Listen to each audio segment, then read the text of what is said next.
Welcome to the LearnOps Leadership Series. Today, I'm so excited to host JF Goldstyn, who's the head of learning governance at Takeda. JF has also held heads of L&D and CLO roles at companies like Mass General, SQS, Harvard Business Publishing, and more. He specializes in senior talent development, strategic planning, team management, org development, instructional design and delivery, technology, as well as career mobility. In his current role, he's focused on data analytics, next practices to inform progressive learning and to drive professional development. Welcome, JF. Thanks, Ryan. It's good to be here. Appreciate it. You and I have spoken quite a bit over the last year or so and have been connecting. And congrats on your new role. It's really exciting what you're doing. I would love to even go to the beginning, though, and just learn about your story on how you even got into learning and development. I'm always interested about that. So it started many years ago. After I finished my undergrad degree in California at San Jose State, I had an opportunity to move and live in Europe. And I lived in Europe for 3.5 years, and I had to support myself while I was out there, and I got a job teaching English for General Motors Europe, the Opel manufacturing plant. And since then, it's just been up and up in the learning and development realm. So I taught English at the beginning, and then after that, business English, and started doing some curriculum design work and so forth. So that's where I was first exposed to it.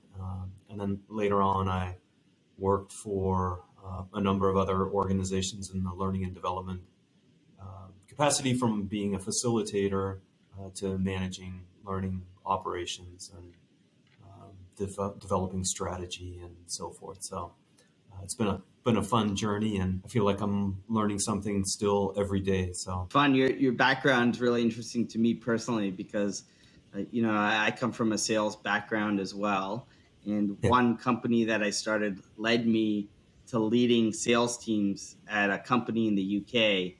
And I ended up building a learning function for them because their competitors offered learning services and they didn't. And that's how I got exposed to learning and development and became a learning professional as well. So, when I looked at your LinkedIn, it was fun to see that kind of a similar journey. I mean, I think seeing the commercial side of any business is kind of key to understanding what the raison d'etre is for the learning and development capacity, right? To be able to support the business itself and to help to grow the business and to figure out ways to scale learning and make it more consistent. I think all in all, if we don't lose sight, it's very important that we keep sight of the overall strategy of the organization to be able to offer the best possible learning and development services. I agree, definitely. And in your new role, you're leading a lot of the strategy and governance of learning. There's been a lot of change in the industry. What are you seeing, coming to a new company and also outside of your current role? Like, what are the biggest changes that you're seeing in the industry over the last few years in particular? Well, it's interesting. I mean, I think certainly larger organizations are approaching learning as a business and really trying to understand how best to create not only a portfolio of services, but also just the capabilities to be able to respond to the needs of the organization and drive learning and development initiatives that are linked up to those initiatives. So I've seen a much more of a focus on aligning with the overall strategy of the organization. I think I've also, having been an early adopter of technologies back in the days of the CD-ROM programs and online learning, what I've seen, I think, over the last few years is really an acceleration in the adoption of technology as a mechanism for delivering learning. And I think part of that may have been fostered by the recent pandemic, the fact that people are working in a more virtual environment. So by default, then using their computers as a mechanism for engaging in business, but also learning. So I've seen that, in the adoption of learning management systems, has been taking place for a number of years, mind you, but also LXPs, learning experience platforms, and people that are really organizations that are really looking at virtual learning, virtual reality, augmented reality, and so forth. So I think an increased adoption of technology as a viable means for distributing learning is certainly one of the other trends that I've seen, and that's exciting, right? It democratizes learning to a certain extent and makes it much more available to larger audiences. And in addition to Yeah. that, I mean, the fact that mobile devices now are legitimate devices for learning. Yeah, no, and I think that's important. I know you have a background with different learning technologies, whether it's AI, bots, AR, VR, LXPs, delivery systems. Mhm. So you have a lot of good context there. Where we are also seeing a lot of learning functions starting to structure themselves differently. Um, we didn't really see it uh, right in the heart of the pandemic. That was more scattered, like, hey, we need this, we got to buy this off the shelf, we got to buy that off the shelf. But now that the dust is settling a little bit, I think the business woke up to see how strategic L&D can really be on the business and drive real performance outcomes for real business issues, but they're just not able to operate fast enough. And so they're trying to readjust things to get there faster, have better partnerships in the business. Have you started to see L&D teams being structured differently today than in the past? And in your opinion, like, what works the best for what size company when it comes to either a centralized, decentralized, or federated model? How have structures really changed? I mean, I think, most learning and development departments now either have a very close tie to or have data analytics departments built into them. So folks that are really gathering existing data, putting hooks into other sources of data, whether they're internal or external, but gathering a lot of metrics that allow us to now more than ever before, track the impact of the work that we're doing. And so I've seen that evolution um, recently, I think, really blossom into the department having the traditional L&D department doing much more than simply delivering learning throughout the organization, but really taking an analytical perspective on it. So I think that's very important. Um, Yeah, and I've done this in the last few organizations, but the whole concept of governance in operationalizing a learning strategy and establishing not only metrics that I talked about, but also standardized processes and systems that are consistent across the entire organization. Um, I've seen a dramatic increase in that as well. And certainly that ability is cascading down to smaller organizations that weren't considering it in the past. So that's a big piece. From a structure standpoint, I think we're here at Takeda, and also we were doing this at my previous organization as well. Was looking at um, the role of program manager to be really linked up to, for example, a L&D subtopic like people managers, to have program management sit underneath that really manages the end-to-end process of the defining a learning offering to measuring its impact. So having a group or an individual responsible for that and seeing it through the entire process is a really good structure from that perspective. Yeah, we're seeing also a lot more partnerships like that from L&D to the business, for sure. Sometimes called different things. Program manager. On Friday, I was on a call called a program owner. Hear about learning consultants, learning partners, essentially, product managers who are um, partnering with the business to solve problems with learning solutions. And in regards to strategy, which is a big focus for you right now, you know, you've come in and you're helping to really define governance, define strategy, operationalize learning as a strategy, as you just said. Hmm. Um, where, in your opinion, where do you see the role uh, of operations of an L&D department supporting actual business strategy or business performance? What what is your vision on how the industry should be doing things and how it should ultimately be working? Especially when you're looking at a large organization that has a global footprint, and that potentially is looking to centralize initiatives a little bit more, but is operating in a very decentralized environment. I think the significance and importance of having a, a strategy with regard to learning operations is very critical.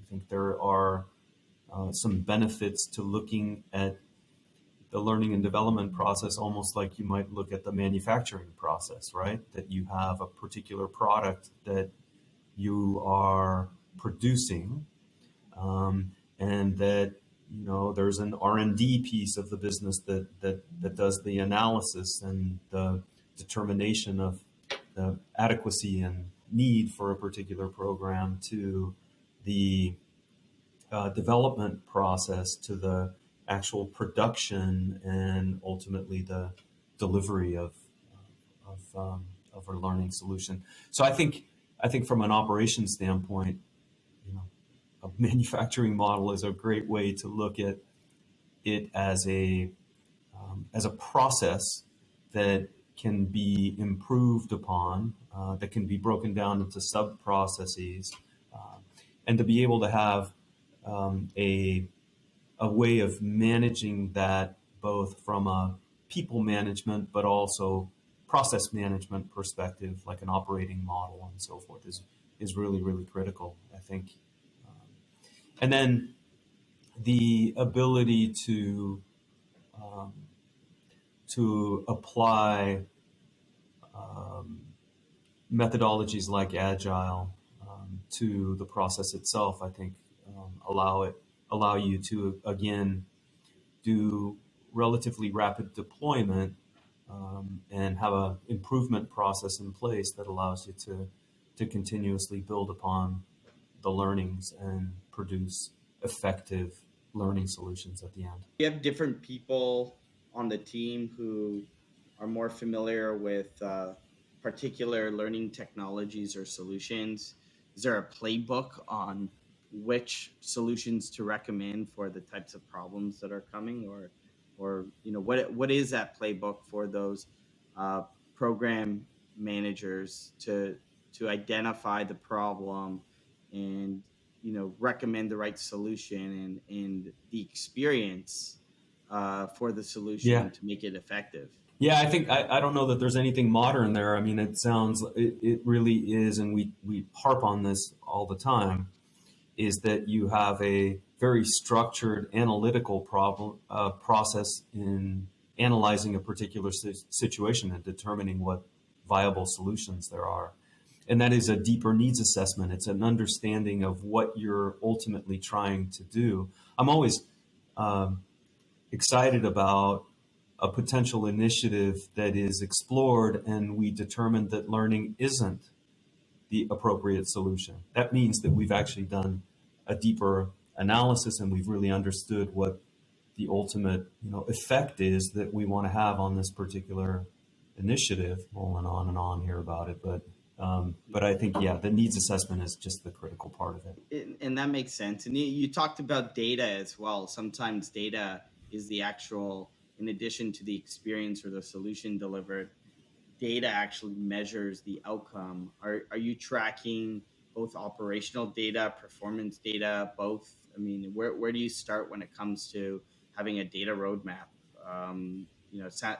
Sounds like you might be a little more mature than some other L&D people who we talk to who might not have that data analyst on their team? Yeah, I don't know that we've cracked that nut either. I mean, I think it's definitely something that we talk about early on in the process is what data that we currently have that supports this initiative. How do we know that this is really an issue, and then being able to track it from a long-term perspective. Yeah, I mean, I think we still have a long way to go in that area. I think we Yeah. still develop a lot of learning based on an assumption that the need is a learning need versus anything else. But we have more dashboards now than ever before. We have more reporting capability than ever.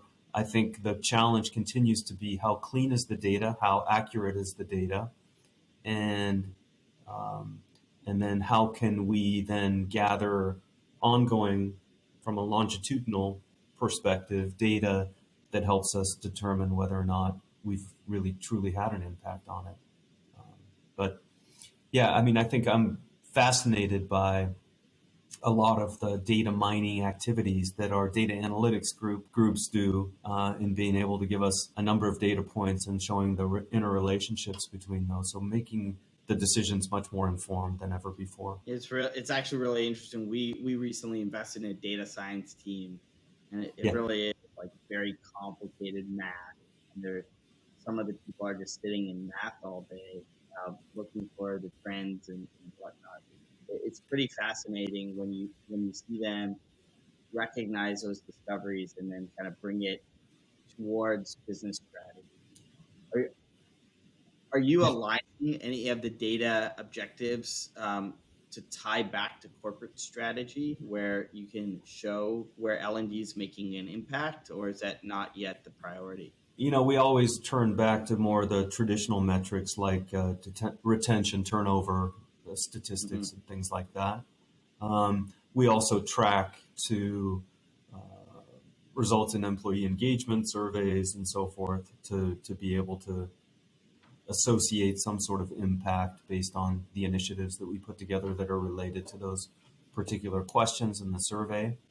Um, but yeah, I think, I think that may be the evolution that I've seen over the last, say, 5 years or so is really the use of engagement surveys and pulse surveys to measure short-term and sometimes long-term impact of some of the initiatives that we've taken on. Yeah, we're also seeing um, a lot of product management feedback loop or strategies or customer success kind of strategies being brought into that whole evaluation of learning side of things. So we're recently seeing a lot of learning teams use net promoter scores, for example, and Yeah, NPS and applying that to so moving beyond just the smile sheets and kind of taking next steps towards getting to deeper levels of evaluation or measurement. yeah, I think we have an opportunity to really look at different metrics to measure the impact of the work that we're doing, especially with the advent of more technology-based solutions like learning experience platforms. Somehow, how do we gather um, metrics around engagement? That Mm-hmm. metrics around curiosity, uh, metrics around increased collaboration amongst peers and others. Uh, so I think thinking about, as opposed to the traditional levels of measurement that we've obsessed with in our industry for years and years and years, to look at other metrics that um, the gauge and try to improve the environment in which our employees work in a day-to-day basis, right? And that is engagement and satisfaction and motivation and other aspects like that have been in the past very difficult to capture, but that with new metrics and technologies that tap into interactions that individuals have in virtual environments might give us better indicators of that kind of shifting the perspective away from knowledge acquisition to actual engagement. And going back to the operational strategy side, Yeah. I mean, we actually rolled out this ROI calculator recently, and it's amazing to see what the inefficiencies that exist within L&D functions. It's quite interesting to see that. I mean, in your opinion, like, what do you think's, say the biggest challenge that's holding L&D back from operational efficiency, like really being able to operate like the other business functions? It seems like we're still figuring that out a bit more than other areas of the business. Yeah, I don't know. I mean, I think of other colleagues in other industries where the L&D departments are running like well-oiled machines, where they have very good processes in place. They have scalable solutions where they have good metrics to track impact. They have a good process for evaluating learning opportunities and determining the best type of delivery mechanism. Um, I think I think in general, what may have held organizations back in the past is to fail to see the significance of an alignment of learning with the overall strategy. But I think more and more CEOs are talking about how people are the key to their success, and how Hmm. to enable that to continue to grow and to be more engaged and more contributed contributing more towards the organization itself. So I think there's a recognition of that, and who do you turn to be able to amplify that capability is the learning and development department, the human resources department. But I think what I one of the things that we've all seen develop quite a bit over the last couple of years um, is the attention that we're paying to employees to make sure that they're well, that um, that their work environment and their home environment is as well-being. It's the whole concept of well-being and wellness, and how critical that is to be able to create an environment where employees feel that they are part of a greater good than simply the products that they're producing, that they also have the mechanisms and the environment to be able to talk about what's affecting them and their families and their coworkers, and to build in um, capabilities for the organization to help them along in those situations. That's certainly been a very big focus area over the last few years, and quite important, and oftentimes something that L&D is asked to participate in helping to create. Yeah, no, definitely. We see a lot of L&D partnerships on remote working, just on overall culture, um, Yeah. you know, making workforces more inclusive, which is really great to see as well. And I think that's part of the new economic outlook for L&D within the market.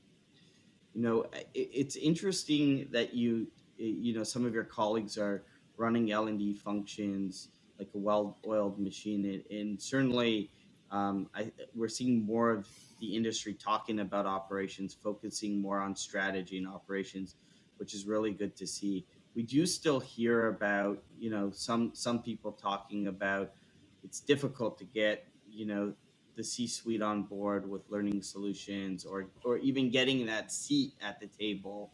Um, for colleagues of yours that are even running learning effectively Yeah. and running a well-oiled machine, are you seeing them have that challenge of you know um, um, having a seat at the table and being able to drive recommendations and strategy at that level for the business? Less so, I think, nowadays. I mean, I think that the entire human resources group now has more commands more respect, um, and is understood to be a very key mechanism in the survival and prosperity of the organization itself. So I have just seen a continuous increase in that respect. And along with that, the learning and development department um, is is also deemed now more than ever before to be a key part of the mechanisms that will drive prosperity for the organization. Um, so yeah, I mean, in the cases where there has been a divestiture in the L&D department, I think that's just oftentimes a short-sighted, knee-jerk reaction to a particular um, flux in the business itself. But I think more often than not now, organizations have a tendency to hang on to their HR and learning and development organizations when they're riding a fierce storm. So so I think it's getting better and better. I mean, I've just seen just a continued increase in the trust that we have for those departments to be able to contribute to the organization. Definitely. I would say overall as well, it is trending upwards, um, Yeah, versus any sort of decline. And albeit, in some market conditions, depending on what industry you're in, and how the company overall operates, it might slow down here and there, but it's still on an up, an incline overall, yeah, from what we see as well.